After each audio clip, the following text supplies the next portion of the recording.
Alô, você, esse é o relatório dessa semana, né? É a segunda vez que nós estamos fazendo um vídeo para levar a vocês as notícias que foram as principais, que mais chamaram a atenção aí durante a semana do feijão. E tem notícia que não é tão boa e tem notícias excelentes para todos nós aí durante essa semana.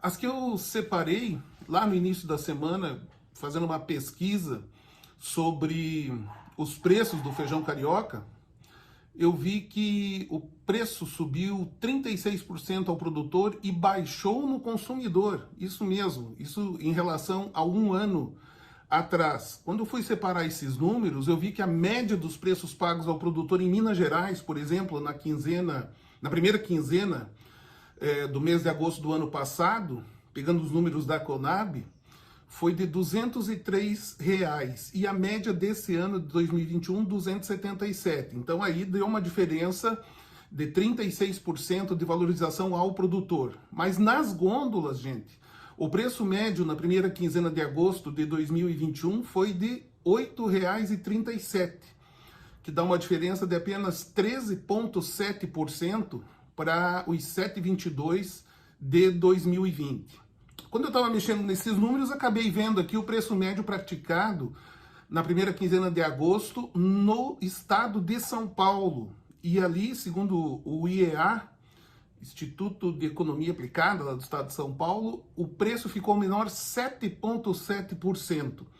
Então, aquilo que nós temos escutado por parte dos empacotadores, que está complicada a negociação com os supermercados, que a venda está um pouco lenta, tem aí uma justificativa de que realmente isso deve estar acontecendo, tanto que o preço lá na ponta, na gôndola, no estado que normalmente a gente tem como o estado onde as pessoas têm mais empregos, maior possibilidade de renda, o preço chegou a cair. Por que baixou? Porque eles estão fazendo campanha para trazer o consumidor para dentro das lojas, diminuíram as margens do supermercado, foram para cima do empacotador, retiraram margens dos empacotadores e a gente tem acompanhado de perto aí os empacotadores que são associados do IBRAF, apoiadores do IBRAF, né?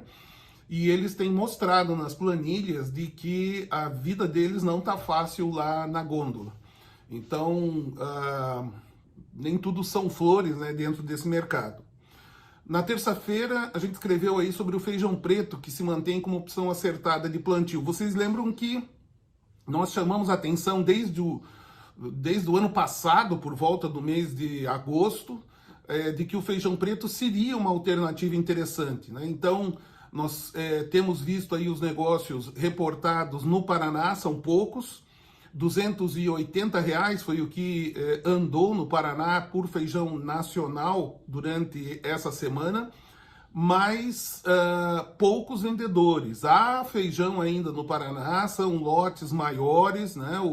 O pessoal que apoia aí o nosso trabalho tem trazido isso, corretores e tudo que andam pelas lavouras. Há estoques, mas os produtores não querem vender 280. E, segundo o que eles passaram, se chegar aos R$ 300, o produtor vai recuar de novo e não vai querer vender nos R$ 300. Isso a gente já viu outras vezes, né? Aí é possível que tenha uma valorização maior. Depois, durante a semana, o que a gente viu? A gente viu aí o dólar valorizando, né? Então, está ficando mais caro importar feijão da Argentina. Os negócios que aconteceram com a Argentina durante a semana ficaram entre R$ 285 e R$ 290, já nacionalizado do lado brasileiro, aqui no Paraná, no sudoeste do Paraná, ou na região oeste, né? Que seria lá já Foz do Iguaçu. Enfim, o feijão preto segue com pouca oferta, vamos depender de grande importação da Argentina de agora em diante, e os produtores vão se dando bem aí com essa lavoura. Já na quarta-feira, chamei a atenção de vocês, né, que acompanham de perto aí o mercado de feijão, de que o Nordeste está tendo o privilégio esse ano de consumir feijão extra. Por quê? Porque o feijão comercial, aquele feijão mais fraco, mais barato, com manchas, um pouco mais de quebra, a cor pior, passado em secador, tem sido consumido aqui mesmo na região sul. E o Nordeste, por estar próximo a Minas Gerais e a Goiás, como não disparou o preço e como a diferença de preço entre o feijão lá extra e o feijão comercial aqui da região sul, acaba não compensando vir buscar esse feijão aqui, e acabam utilizando o feijão lá de cima, também o feijão da Bahia, que está sendo colhido agora.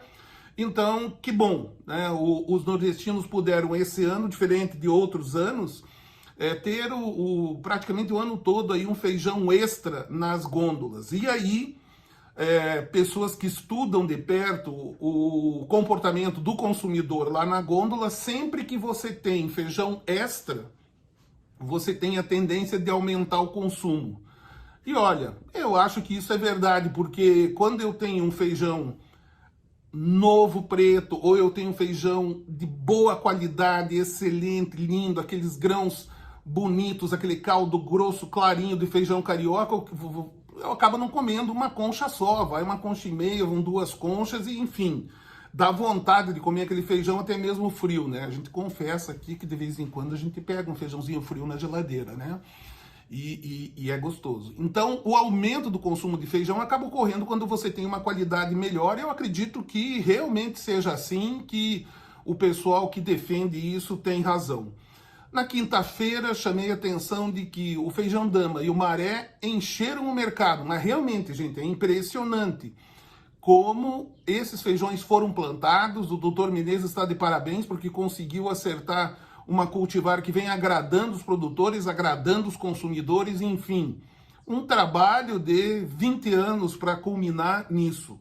Porém, a pirataria está ficando com lucro. Por quê? Porque a Sacaria Branca toma conta e eles, né, a TAA, que é a empresa detentora, obtentora, que onde tem a direção do Dr. Menezes, essa empresa recebeu poucos royalties. Se fizer as contas, não poderia ter tamanha área plantada por aquilo que foi vendido de semente. Está cheio de feijão maré e dama. O que acontece? Freia a pesquisa, desestimula, né? Lembrando que, salvo engano, a TAA é a única empresa que trabalha hoje, além das obtentoras tradicionais públicas, Embrapa, IDR, IAC, tomando as principais, é a única que é privada, né? Mas ele dá-lhe tomar prejuízo, sempre comenta sobre isso, e a gente chamou a atenção, causou um burburinho, né? Muita gente entrou em contato aqui com o IBRAF, comentando sobre isso e concordando de que realmente é assim. Então isso inibe investimentos que poderiam já estar estabilizando a média de produção do feijão carioca bem acima do que é hoje, tenho certeza. Então, o que vai ser feito, não sei. Sei que no IBRAF nós temos trabalhado com os produtores sementeiros para implementar o semente legal, que é uma garantia para o produtor da origem, da qualidade daquela semente e que ela realmente faça diferença, né, entre a Sacaria Branca e a semente propriamente dita, né, que foi desenvolvida. E para isso tem que ter garantia. O produtor não vai pegar aí uma semente se não tiver uma garantia de que realmente é uma semente, realmente ele está pagando por algo que vai fazer diferença lá na ponta, né? Então, foi isso que a gente chamou a atenção na quinta-feira sobre isso, trazendo essa reflexão para o mercado. Já na sexta-feira, hoje, né, que é o dia que estou gravando aqui para vocês, chamei a atenção que 87% do feijão carioca produzido no Brasil hoje é produzido em 7 estados. E que o estado que mais produz feijão carioca no Brasil é Minas Gerais, 28,17% da produção nacional vem lá de Minas Gerais. O segundo estado que mais produz feijão carioca, produzindo esse ano feijão carioca, é Goiás, com 19,4%. E do total aí de 29 milhões e meio de sacas, né, 87% é produzido em 7 estados. Então, isso é interessante porque quando você vai pensar em investimento ou vai pensar um empacotador, por exemplo, em aumentar a base de fornecedores dele, né? Não é tantos estados assim, são 7 estados, mas você tem uma concentração bastante grande nos 5 primeiros, né?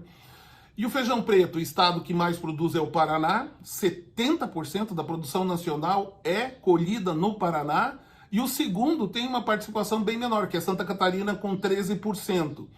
Então, o total, 480 mil toneladas, segundo as estimativas da Conab, que dá mais ou menos 8 milhões de sacos.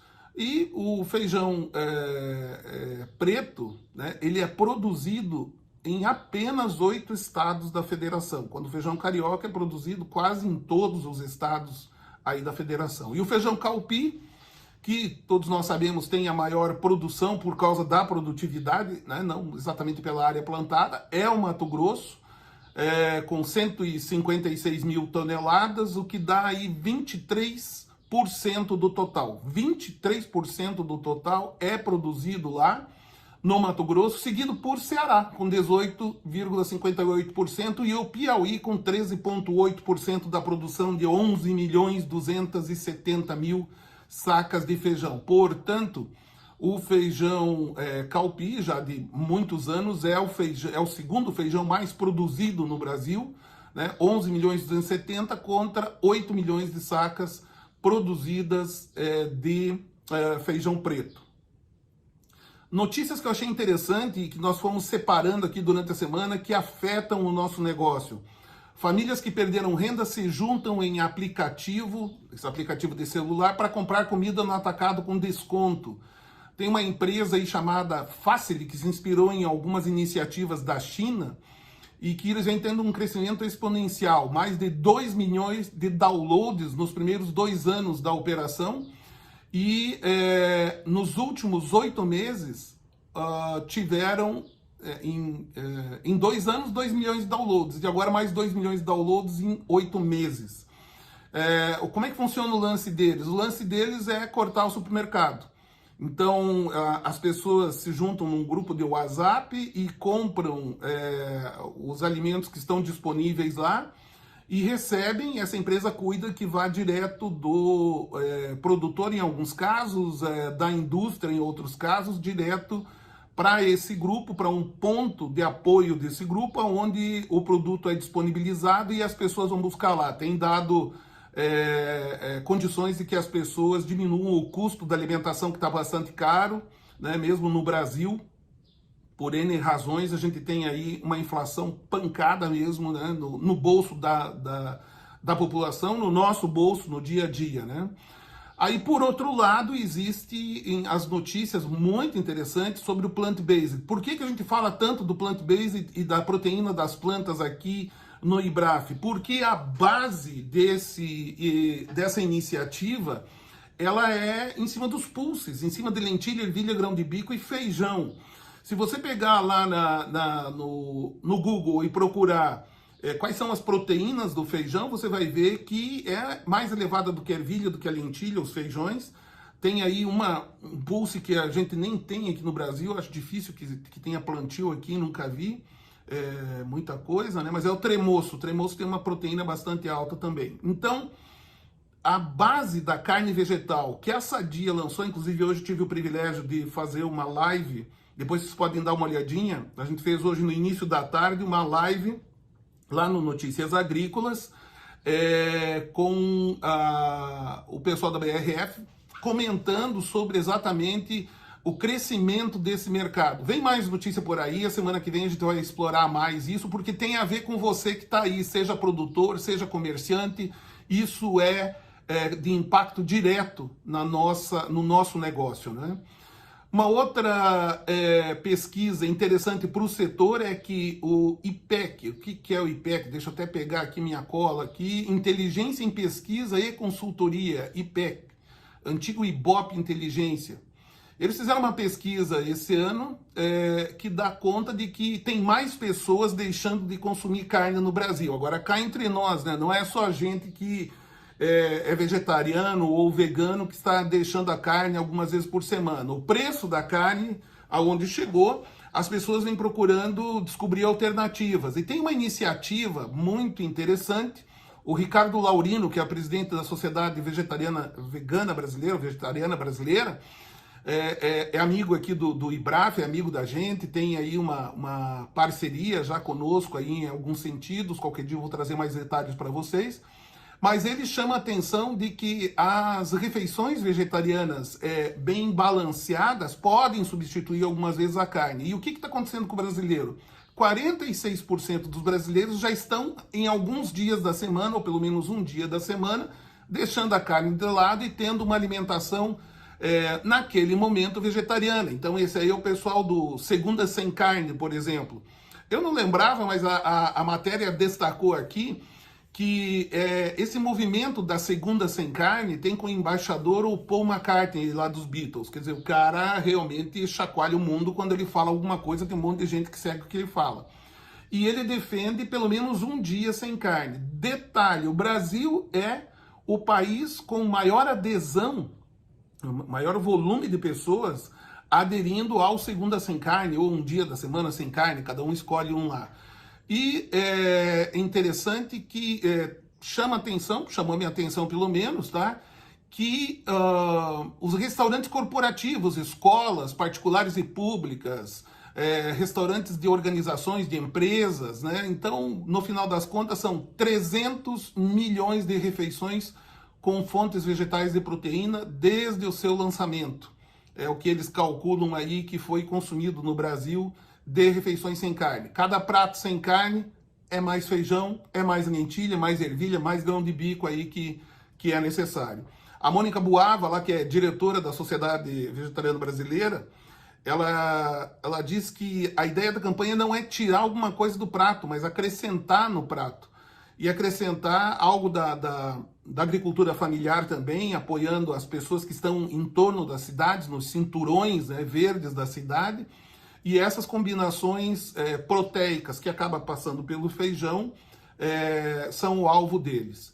Bom, a outra notícia que saiu interessante é o nosso esforço, está na imprensa aí, que é o Viva Feijão, junto com o Sebrae, junto com a Abrazel, Associação Brasileira de Bares e Restaurantes. O Viva Feijão vai dando cada vez mais passos mais largos aí para divulgar cada vez mais o feijão no prato, o feijão diversificado. Nós queremos que as pessoas consumam mais feijão rajado, vermelho, o calpi e o feijão preto, que são exportáveis. Então, se você que está ouvindo aqui é produtor, o que vai acontecer?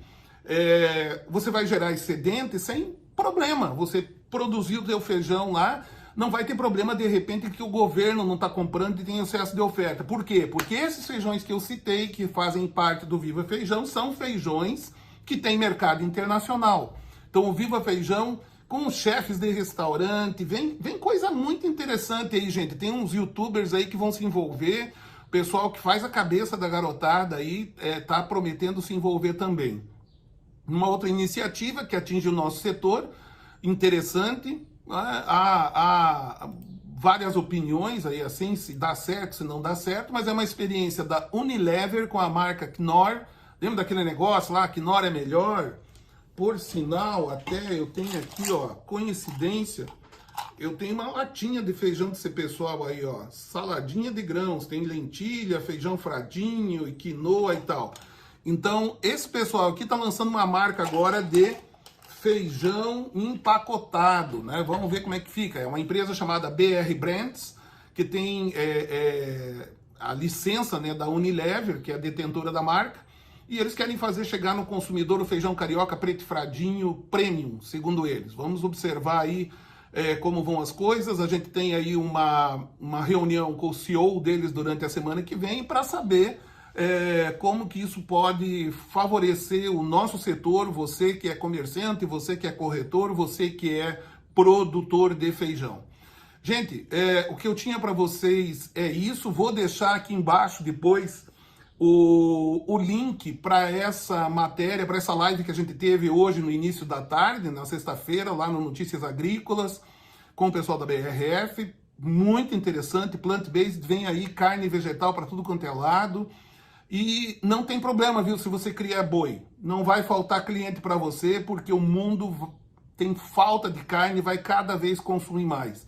Então não se preocupe que essas campanhas segunda sem carne, vegetariano,